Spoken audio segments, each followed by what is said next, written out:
32 भक्ति आंदोलन। छठी शताब्दी ईस्वी में भक्ति आंदोलन का शुरुआत तमिल क्षेत्र से हुई, जो कर्नाटक और महाराष्ट्र में फैल गई। भक्ति आंदोलन का विकास 12 अलवार वैष्णव संतों और 63 जिन्नैनार शैव संतों ने किया। शैव संत अप्पार ने पल्लव राजा महेंद्र वर्मन को शैव धर्म स्वीकार करवाया। भक्ति कवि संतों को संत कहा जाता था और उनके दो समूह थे। प्रथम समूह वैष्णव संत थे जो महाराष्ट्र में लोकप्रिय हुए। वो भगवान विठोबा के भक्त थे। विठोबा पंथ के संत और उनके अनुयायी वरकरी या तीर्थयात्री पंथ कहलाते थे, क्योंकि हर वर्ष पंढरपुर की तीर्थ यात्रा पर जाते थे। दूसरा समूह पंजाब एवं राजस्थान के हिंदी भाषी क्षेत्रों में सक्रिय था और इसकी निर्गुण भक्ति, हर विशेषता से परे भगवान की भक्ति में आस्था थी। भक्ति आंदोलन को दक्षिण भारत से उत्तर भारत में 12वीं शताब्दी के प्रारंभ में रामानंद के द्वारा लाया गया। बंगाल में कृष्ण भक्ति के प्रारंभिक प्रतिपादकों में विद्यापति ठाकुर और चंडीदास थे। रामानंद की शिक्षा से दो संप्रदायों का प्रादुर्भाव हुआ, सगुण जो पुनर्जन्म में विश्वास रखता है और निर्गुण जो भगवान के निराकर रूप को पूजता है। सगुण संप्रदाय के सबसे प्रसिद्ध व्याख्याताओं में थे तुलसीदास और नाभादास, जैसे राम भक्त और निम्बार्क, वल्लभाचार्य, चैतन्य, सूरदास और मीराबाई जैसे कृष्ण भक्त। निर्गुण संप्रदाय के सबसे प्रसिद्ध प्रतिनिधि थे कबीर, जिन्हें भावी उत्तर भारतीय पंथों का आध्यात्मिक गुरु माना गया है। शंकराचार्य के अद्वैत दर्शन के विरोध में दक्षिण में वैष्णव संतों द्वारा 4 मतों की स्थापना की गई थी। दक्षिण में वैष्णव संतों द्वारा स्थापित 4 मत श्री संप्रदाय, रामानुजाचार्य विशिष्टाद्वैतवाद, ब्रह्म संप्रदाय माधवाचार्य द्वैतवाद, रुद्र संप्रदाय विष्णु स्वामी शुद्ध द्वैतवाद, सनकादि संप्रदाय निम्बकाचार्य द्वैतवाद। पृष्ठ 47। भक्ति आंदोलन के संत।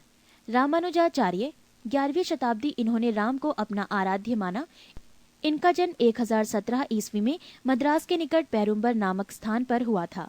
1137 ईस्वी में इनकी मृत्यु हो गई। रामानुज ने वेदांत में प्रशिक्षण अपने गुरु कांचीपुरम के यादव प्रकाश से प्राप्त किया था।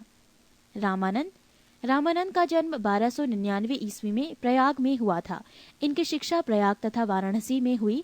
इन्होंने अपना संप्रदाय सभी जातियों के लिए खोल दिया। रामानुज की भांति इन्होंने भी भक्ति को मोक्ष का एकमात्र साधन स्वीकार किया। इन्होंने मर्यादा पुरुषोत्तम राम एवं सीता की आराधना को समाज के समक्ष रखा।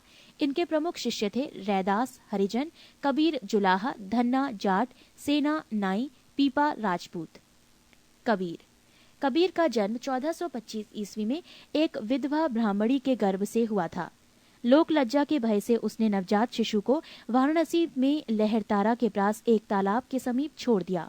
जुलाहा, नीरू तथा उसकी पत्नी नीमा इस नवजात शिशु को अपने घर ले आए।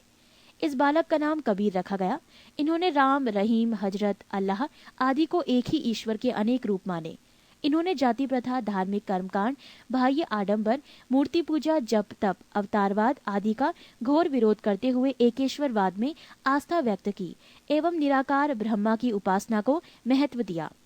निर्गुण भक्ति धारा से जुड़े कबीर ऐसे प्रथम भक्त थे जिन्होंने संत होने के बाद भी पूर्णतः गृहस्थ जीवन का निर्वाह किया। इनके अनुयायी कबीर पंथी कहलाए। कबीर के उपदेश सबद सिखों के आदि ग्रंथ में संग्रहित हैं। गुरु नानक का जन्म 1469 ईस्वी में अविभाजित पंजाब के तलवंडी नामक स्थान पर हुआ था, जो अब ननकाना साहिब के नाम से विख्यात है। उनकी माता का नाम तृप्ता देवी था तथा पिता का नाम कालूराम था। बटाला के मूलराज खत्री की बेटी सुलक्षणी से उनका विवाह हुआ। उन्होंने देश का 5 बार चक्कर लगाया, जिसे उदासीस कहा जाता है। उन्होंने कीर्तनों के माध्यमों से उपदेश दिए। अपने जीवन के अंतिम क्षणों में उन्होंने रावी नदी के किनारे करतारपुर में अपना डेरा मठ स्थापित किया। अपने जीवन काल में ही उन्होंने आध्यात्मिक आधार पर अपने पुत्रों की जगह अपने शिष्य भाई लहना अंगद की अपना उत्तराधिकारी नियुक्त किया। इनकी मृत्यु 1539 ईस्वी में करतारपुर में हुई। नानक ने सिख धर्म की स्थापना की। नानक सूफी संत बाबा फरीद से प्रभावित थे। चैतन्य का जन्म 1486 ईस्वी में नदिया बंगाल के मायापुर गांव में हुआ था।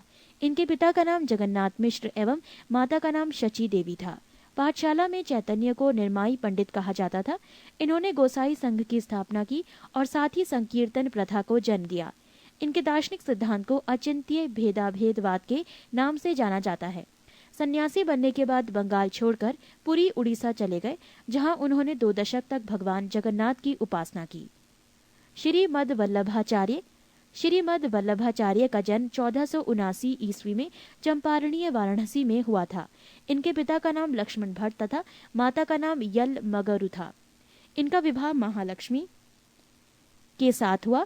इनके 2 पुत्र थे, गोपीनाथ जन्म 1511 ईस्वी तथा विठलनाथ जन्म 1516 ईस्वी थे। इन्होंने गंगा यमुना संगम के समीप अरैल नामक स्थान पर अपना निवास स्थान बनाया। वल्लभाचार्य ने भक्ति साधना पर विशेष जोर दिया। इन्होंने भक्ति को मोक्ष का साधन बताया। इनके भक्ति मार्ग को पुष्टि मार्ग कहते हैं। गोस्वामी तुलसीदास, इनका जन्म उत्तर प्रदेश के बांदा जिले में राजापुर गांव में 1554 ईस्वी में हुआ था। इन्होंने रामचरितमानस की रचना की। धन्ना का जन्म 1415 ईस्वी में एक जाट परिवार में हुआ था। राजपुताना से बनारस आकर ये रामानंद के शिष्य बन गए। कहा जाता है कि इन्होंने भगवान की मूर्ति को हठात भोजन कराया था। पृष्ठ 48। रैदास, ये जाति से चमार थे। ये रामानंद से 12 शिष्यों में एक थे। इनके पिता का नाम रघु तथा माता का नाम गुरबिनिया था। ये जूता बनाकर जीविकोपार्जन करते थे। मीराबाई ने इन्हें अपना गुरु माना है। इन्होंने रायदासी संप्रदाय की स्थापना की। दादू दयाल, ये कबीर के अनुयायी थे। इनका जन्म 1554 ईस्वी में अहमदाबाद में हुआ था। इनका संबंध धुनिया जाति से था। सांभर में आकर इन्होंने ब्रह्म संप्रदाय की स्थापना की। अकबर ने धार्मिक चर्चा के लिए इन्हें एक बार फतेहपुर सीकरी बुलाया था। इन्होंने निपख नामक आंदोलन की शुरुआत की।